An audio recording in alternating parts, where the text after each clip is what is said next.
ambition has allowed me to say, I don't care what you think, I don't care what life throws my way, my ambition will succeed. And you have to back that up with focus and hard work. The women spoke about confidence.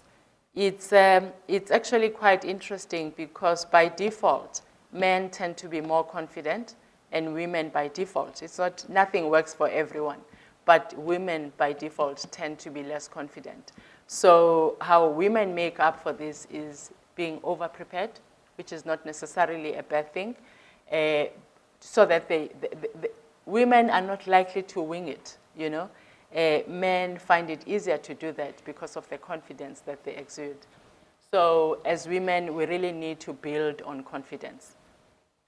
Humility, I put those next to each other, confidence and humility, because there's a fine line between confidence and arrogance, you know. If you're confident but humble, then you become accessible as a leader, because when you are arrogant as a leader, most of the time I find that arrogance is trying to hide a weakness. When you get closer to people that are arrogant, you actually find so many soft spots that they actually build this wall to come across as I know it all, but it's really covering up for a weakness. The problem with that, though, is that you don't become accessible to your team. You don't become accessible to the people that you lead.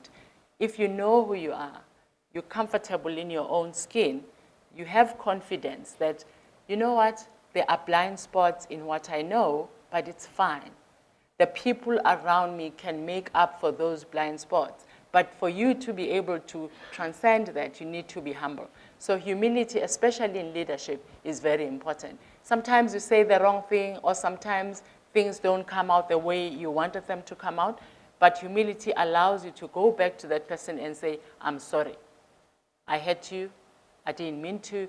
So those things make you accessible to the team that you lead. And then you actually prosper as a group and as a team. Tenacity, I don't know if it's possible to make it in life, because I always say life is not for sissies. I'm not sure if that's PC, but that's just how it is. If you are not tenacious, if you don't, because you will fail.